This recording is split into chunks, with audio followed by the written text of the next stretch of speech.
All right, we are moving on into section 13.6. We're going to talk about surface integrals and the concept of flux.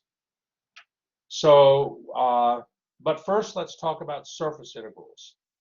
So, it says the relationship between surface integrals and surface area is much the same as the relation between line integrals and arc length. Okay, so let me show you what they're getting at here.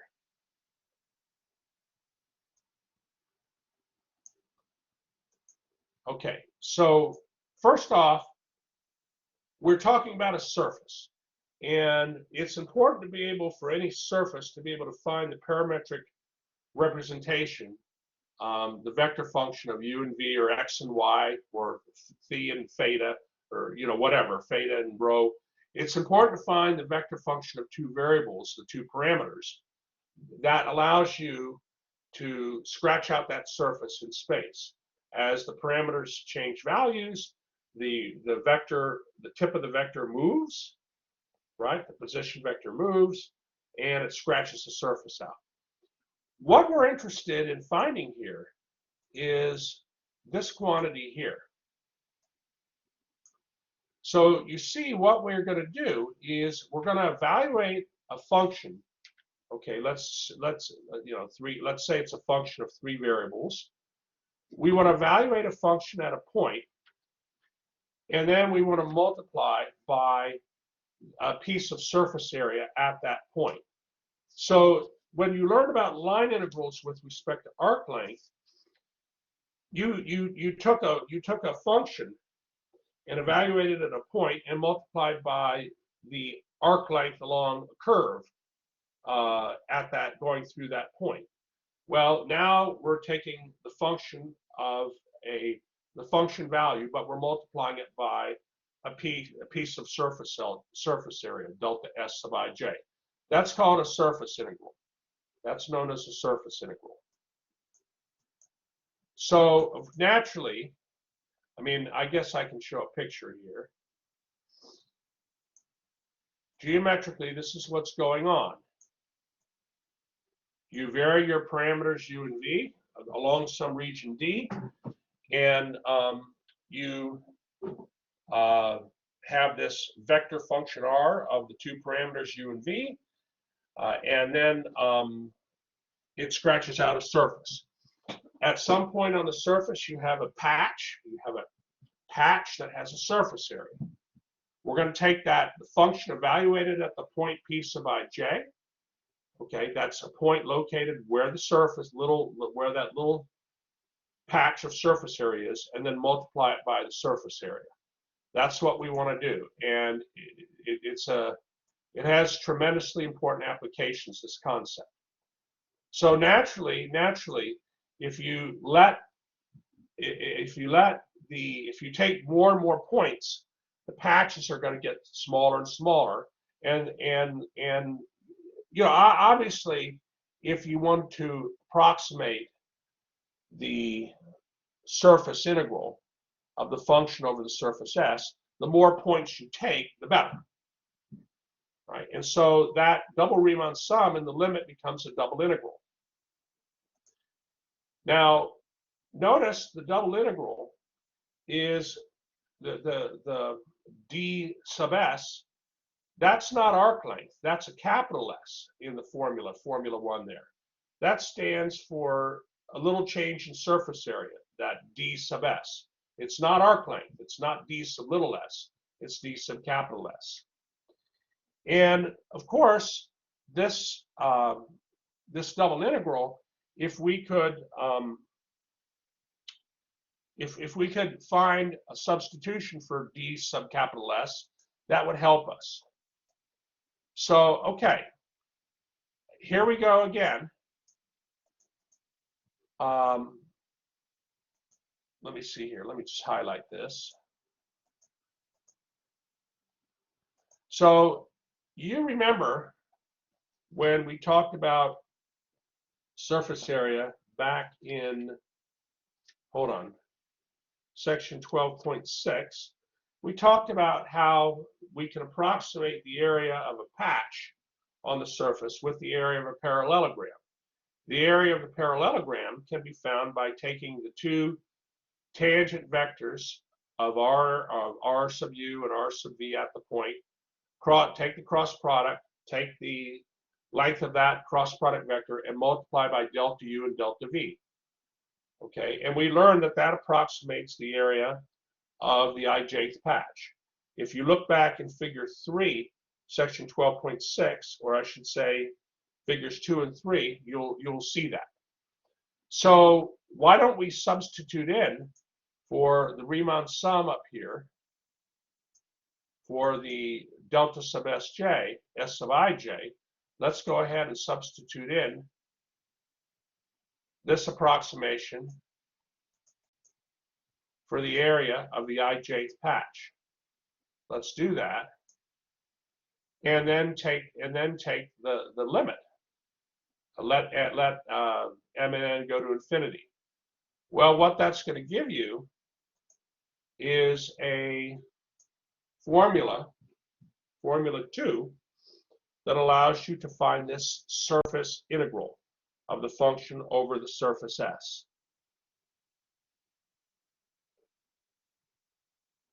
So you see, surface S, well, the d sub a, right, would be the domain for regions for the u and v, for your parameters u and v.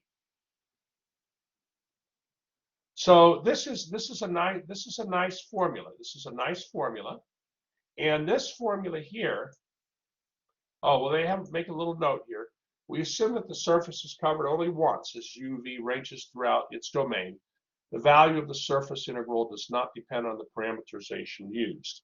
And then they mentioned this could be compared with the formula for a line integral. You see, there's sort of a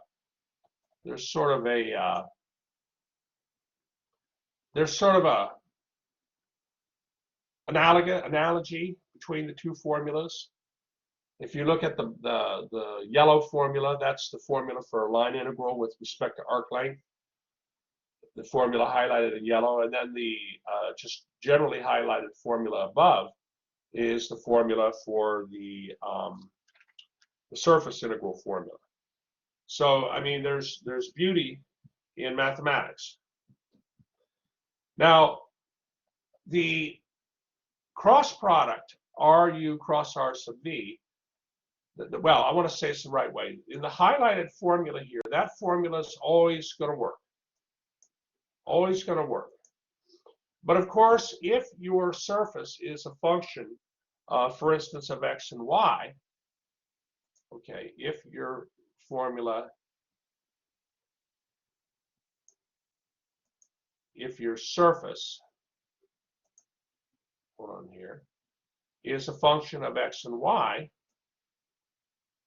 then in that special case, you can let x be x, y be y, and z equals a function of x and y, and use that formula 2 that you just saw to compute the and you know, find the derivative vectors, take the cross product, and you can work. I mean, it's not hard to show it. You actually saw this back in hold on, let me see here. One moment.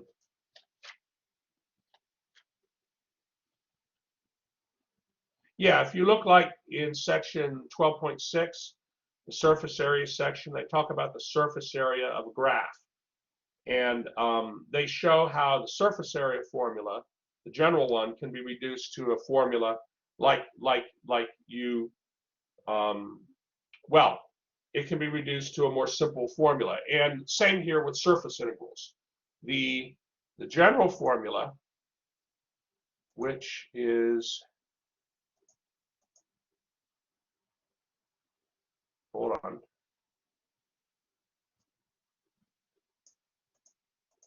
The general formula here, if the surface can be written as a function of x and y, then this formula 2 can be rewritten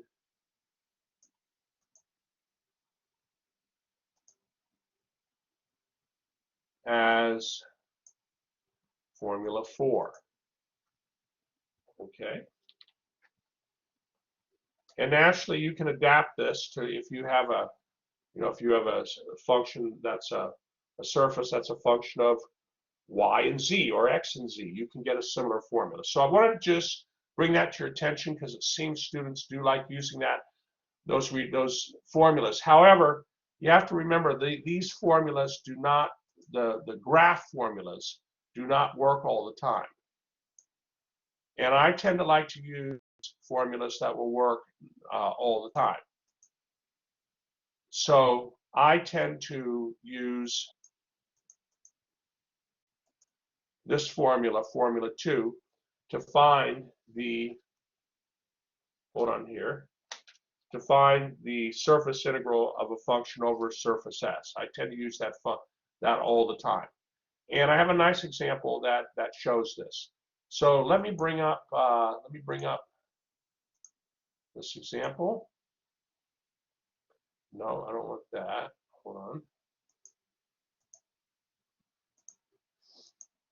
No.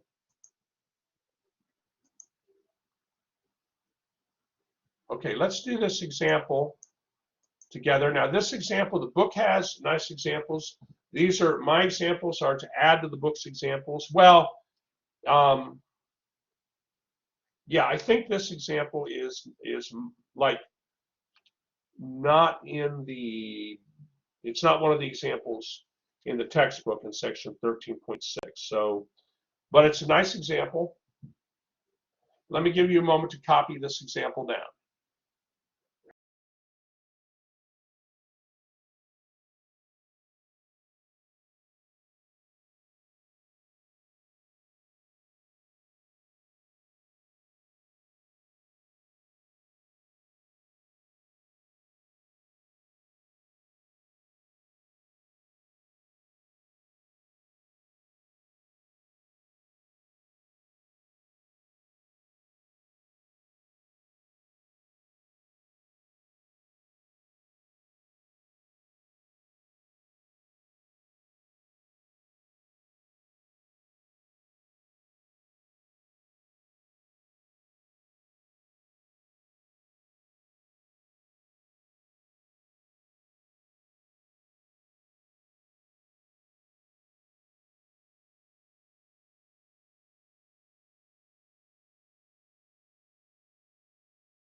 Okay, so in this problem, we want to evaluate a surface integral.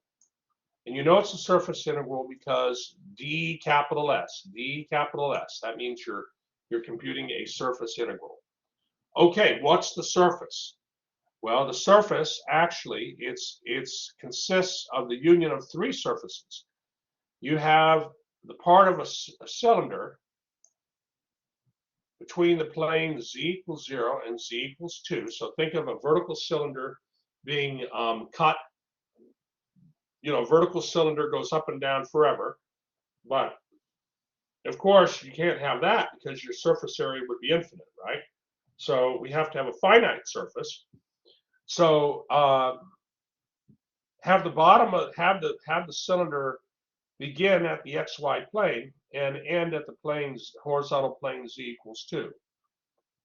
But this cylinder, this surface actually says, okay, it's that part of the cylinder together with its top and bottom discs. So this means there are 3 surfaces that we have to compute this surface integral across. And we're going to have 3 surface integrals that we have to compute. And then what are we going to do? We're going to add them together. So just like the line integrals, remember the line integrals? When you had a curve, space curve C that had like 2 line segments, you found the surface integral along one. I'm sorry, the line integral along one.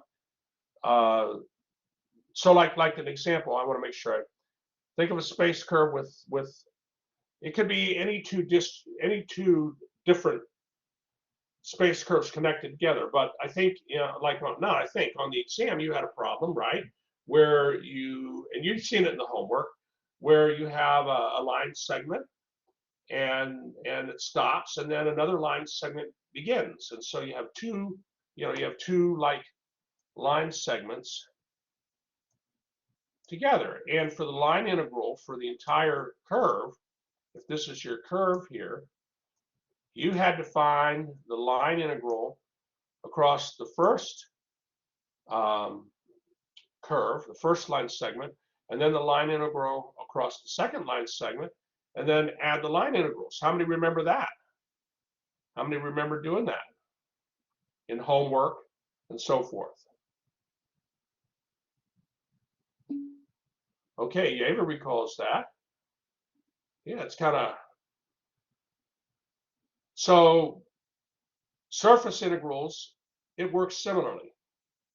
We have 3 different surfaces, and we want to evaluate the surface integral across. Actually, it's going to be the closed solid that, if you include the cylinder with its top and bottom discs, it's actually a closed solid. But it's a closed surface, I should say, a closed surface.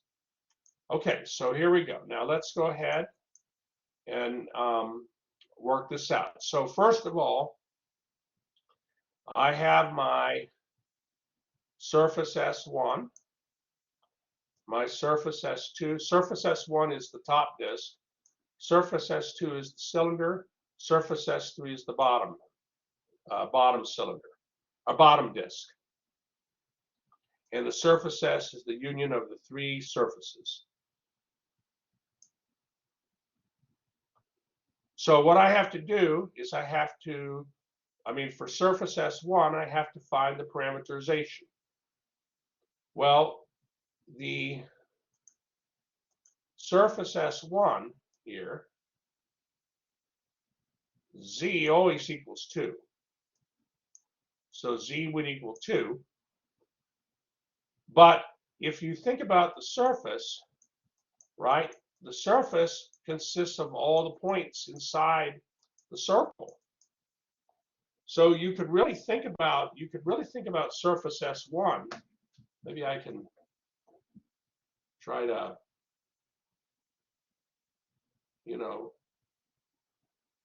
surface S1.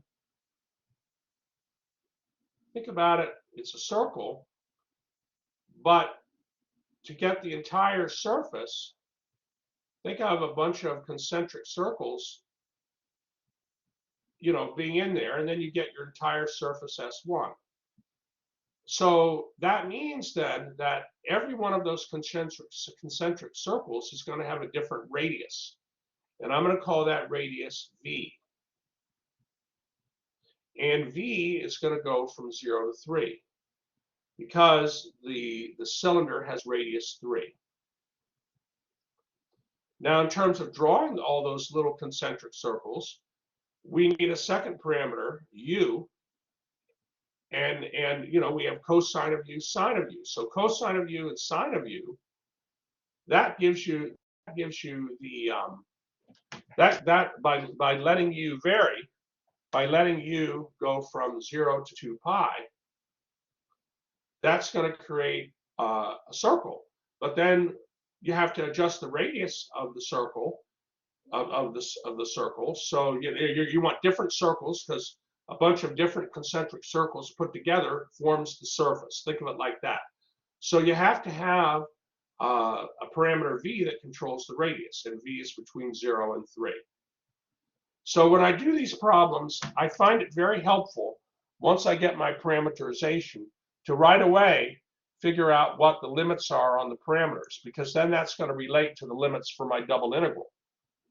So, the double integral is over a region D, and the region D is determined by my parameters. Well, u goes from 0 to 2 pi, and v goes from 0 to 3, right? V goes from 0 to 3. So the region D, for when I get my double integral, is going to actually be this this rectangle.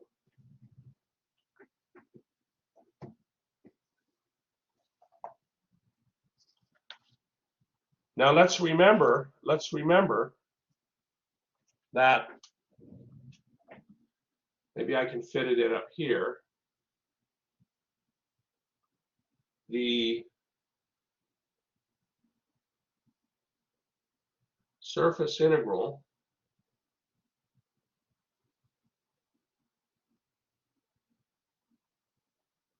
is equal to the double integral over region D of the function evaluated at the different points, which are found by changing u and v in the position vector, times the cross product of Ru cross Rv dA. So that means that I have to get my derivative vectors Ru and Rv, and get the cross product.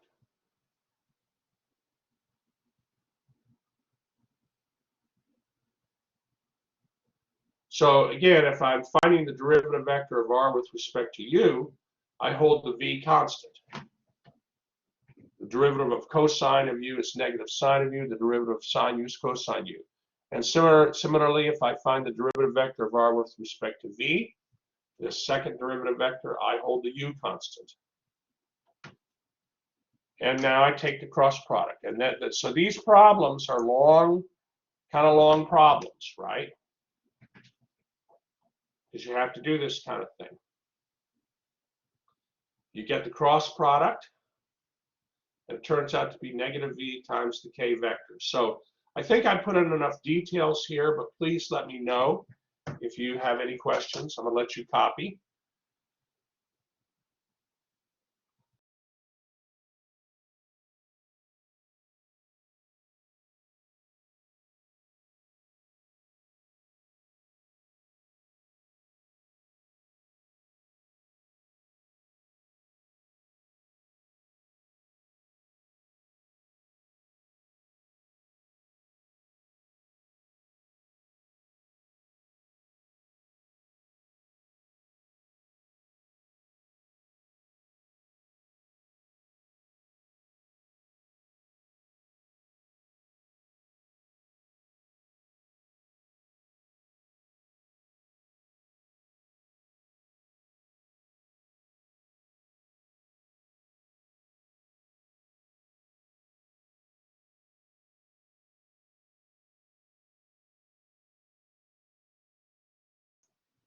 Okay, so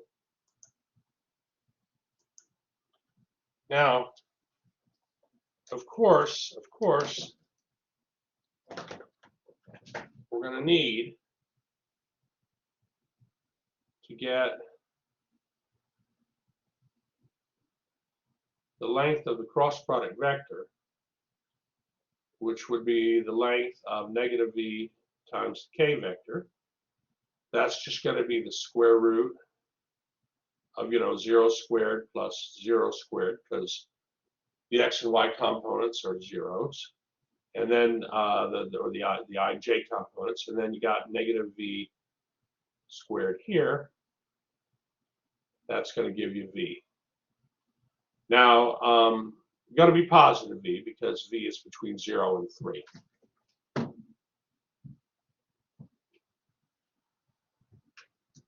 We have everything we need to proceed on to compute the surface integral across this first surface, which is the disk at height z equals 2. So, okay. Oh, wow, I guess I did that here, right? And now I go computing the surface integral.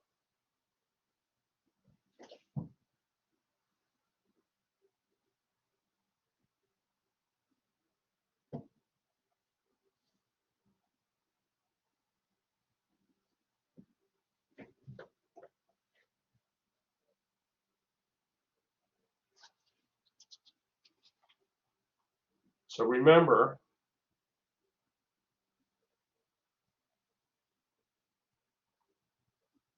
that r of uv, that vector has components v cosine of u,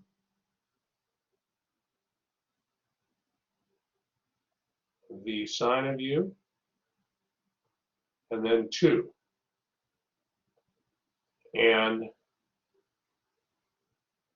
u is between 0 and 2 pi. And that's a u. And then v is between 0 and 3. So, I mean, this is x, this is y, this is z, and so x squared plus y squared plus z squared equals what you have here.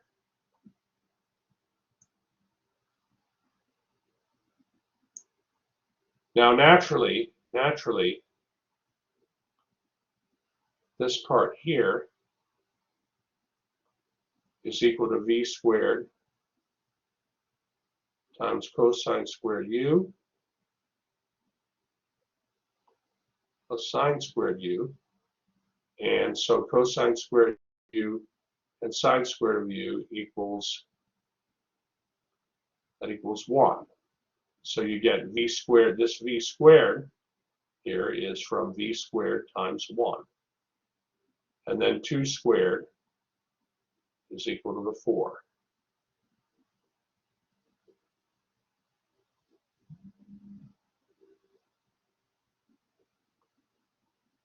And so you end up getting a double integral. And I want to save a little time. But you can verify. You can complete it. That double integral, it turns out, will equal 153 pi divided by 2.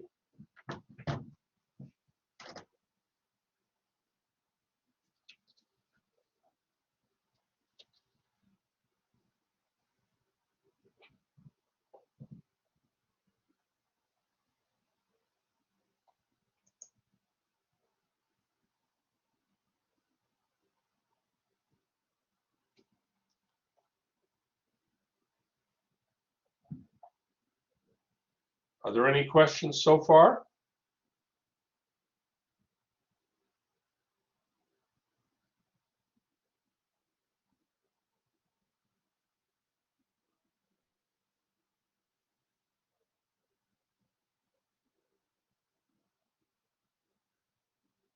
All right, well now let's do the cylinder next.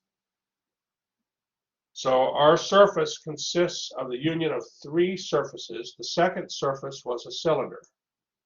How do we parameterize the cylinder? Now the cylinder is doesn't include the top and bottom, right? It's just the cylinder part. So think of a can and cutting out the bottom and top part of a can with the can opener.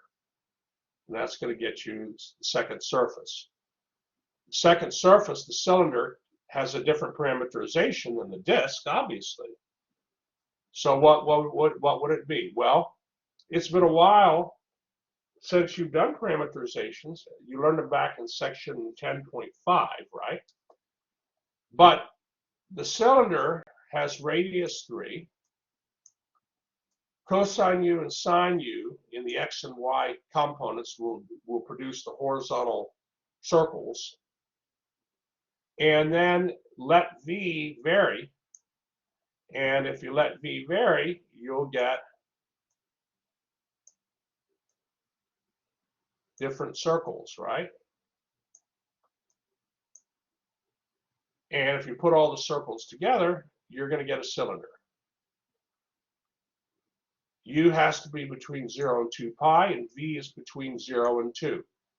V is between 0 and 2 because the cylinder, the cylinder begins in the xy plane and ends at the plane z equals 2.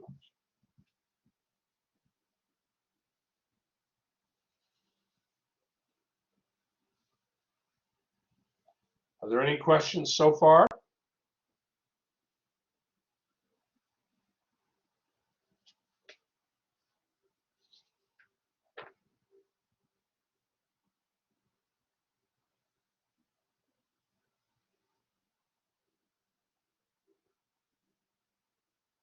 Here's my region D, by the way.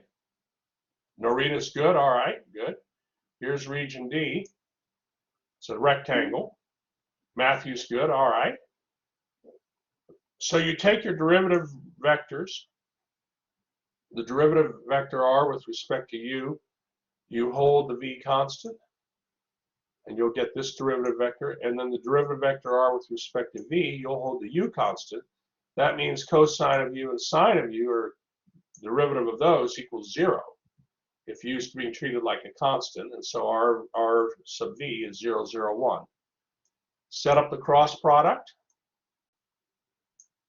and work it out, and you're going to get 3 cosine ui plus 3 sine uj. You know you need to get the length of that cross product vector, and its length is going to equal 3. So I think what sometimes is hardest for students is to find the parameterization. I think it would be well worth your while to utilize the formula 2 to do the section 13.6 problems, because sometimes, like for this part of the problem where you have to find the surface integral across the cylinder, you couldn't use the problems where, you know, like C is not, the cylinder can't be written as a graph. It can't be written as a function of 2 variables, right? It can't be. So the discs can, but the cylinder can't. So you would have to do it this way. And you can be sure on the exam, you know, I try to provide a variety, right, of problems, and I do expect you to be able to get parameterizations for your surfaces. So I would recommend sticking with that second formula, the one I'm doing in section 13.6 to do these problems. So you get 3, and now work it out, and you will get 124 pi. Let's see, Lexi says, what did you use r sub u instead of r sub uv? Oh, do I have an error? Let me see here, hold on. Is it on the previous page, Lexi? No, it's on this page where you substitute in f of r uv, but instead you actually used r of u, it looks like, and not your original function. Like, The original, so it shouldn't let's be see. -3 sine u for x, correct? It should be 3 cosine of u. I mean, it doesn't matter Oh, good ultimately. catch. Good catch. Hold on. Let me see here. One moment. Yes, very good. Thank you, Lexi. There is an error here. This should be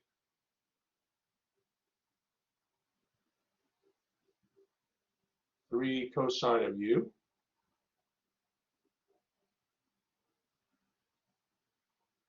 Might have to make this a little bit. One moment.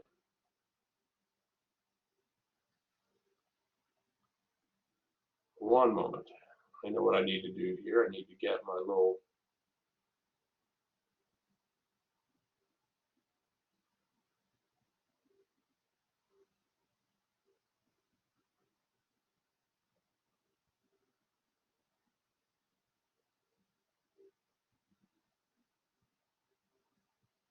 Yes. So we should have here, I want to go to 2 point.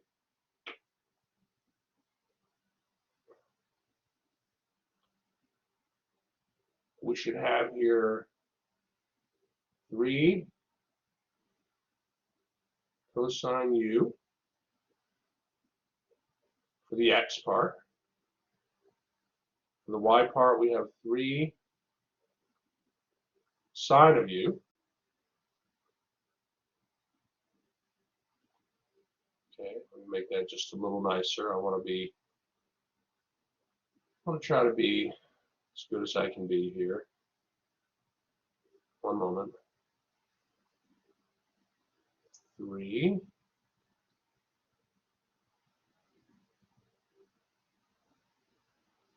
I can't get that doggone thing where I want it to be. Hold on. I'm going to get it.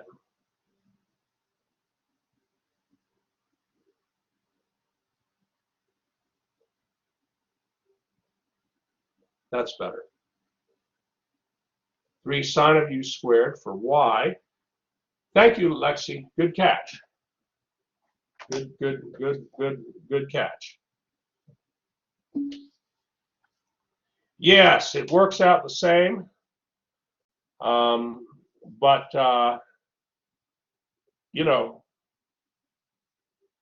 we want to do it right. There's a saying, even a broken watch is correct twice a day, once a day, or what, twice a day, something like that.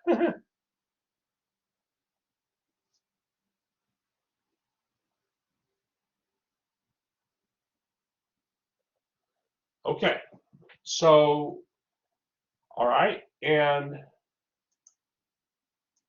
so for this part, for that, in the interest of saving time here, I'll ask you to please complete that. You've done a lot of double integrals and triple integrals now. You're going to get 124 pi.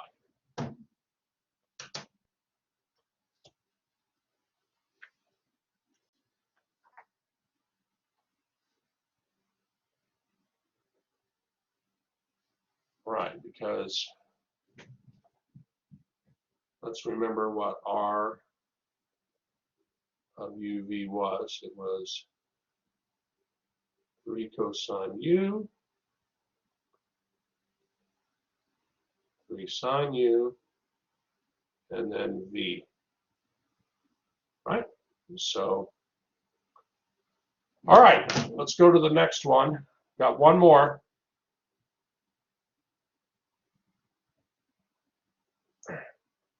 Now we got the bottom disk. That's the third surface, which is it's a surface in the xy plane centered at the origin. But when you think of the disk, you have to think of the disk as, think of it like like for instance,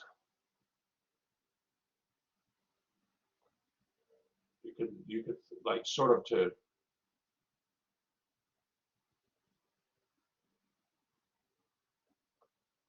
so like let's say the inner circle there, the radius is 2, and the outer circle, the radius is 3. So for the inner circle, V equals 2.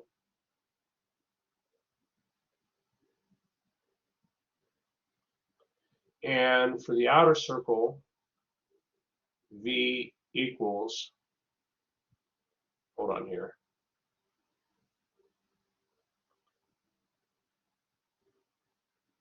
Maybe I'll put it in black, hold on. For the outer circle, V equals 3. And that's two concentric circles. Well, imagine letting V go between 0 and 3, all the values. You would trace out this surface. You would trace out this surface here, right? This disk.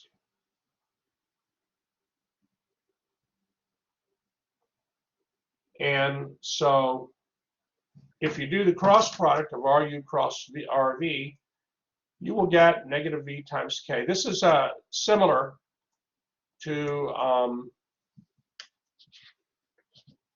the when we found the cross product of, well, the derivative vectors R with respect to U and R with respect to V would be the same as with the first surface you did,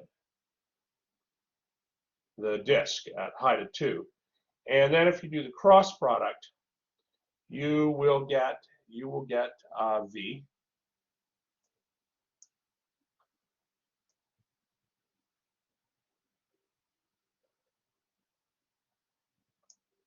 Now the function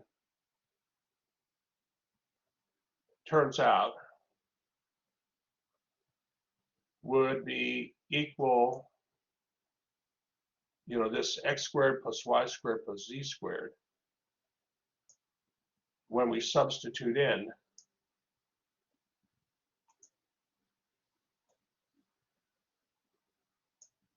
x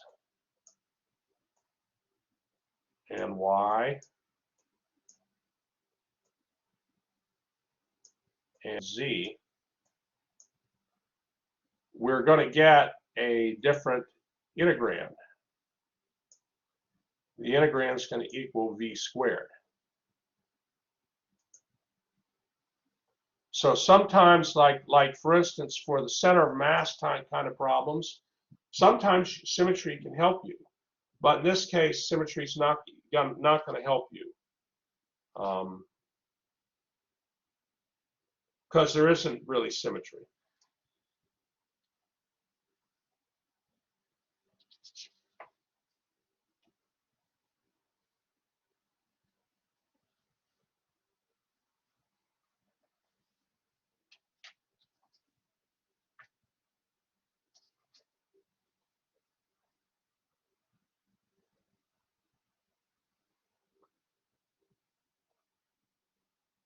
Okay.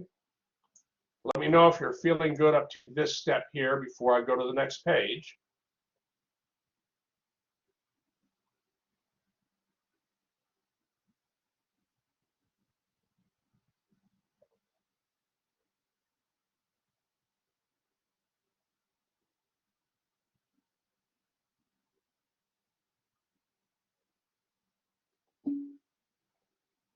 Okay, Norina's good.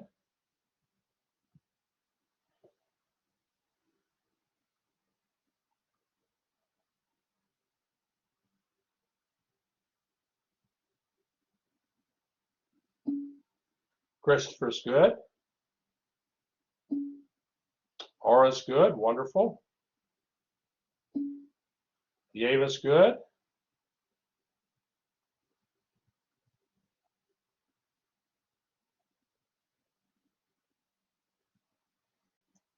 Okay. let's go to the next page then. So this is going to be our double integral. The integrand is going to be v cubed. And you can show that equals 81 pi over 2.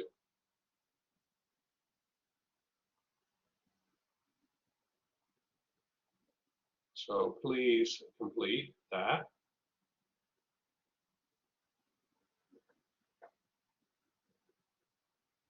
The surface is the sum of those three surfaces, the top disk, the cylinder on the side, and the bottom disk. And so you just add up the three surface integrals, and you will get 241 pi.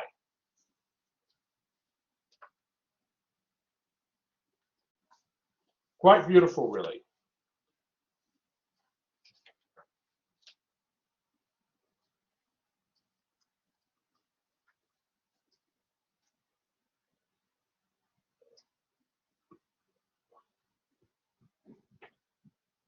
So you can see why they saved this.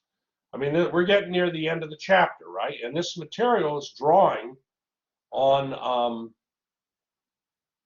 basically the knowledge you've learned. You in multivariable calculus, you have to find the parameterization for the surface. You have to take derivative vectors. You have to do cross products. You have to do double integrals. Okay, do we do the double integral with respect to rectangular coordinates or parameters, or do we use polar coordinates? I mean, there's all kinds of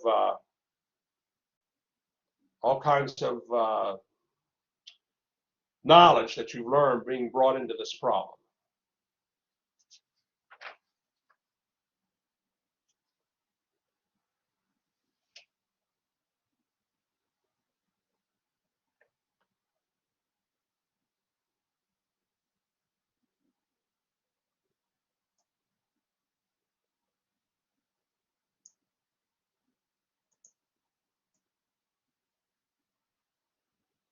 Are there any questions on this particular problem? On this problem, I should say.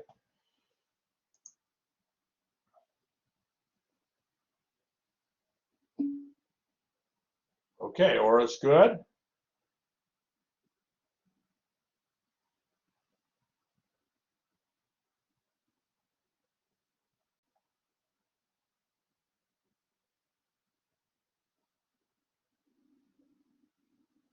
All right, well, let me see here. One moment.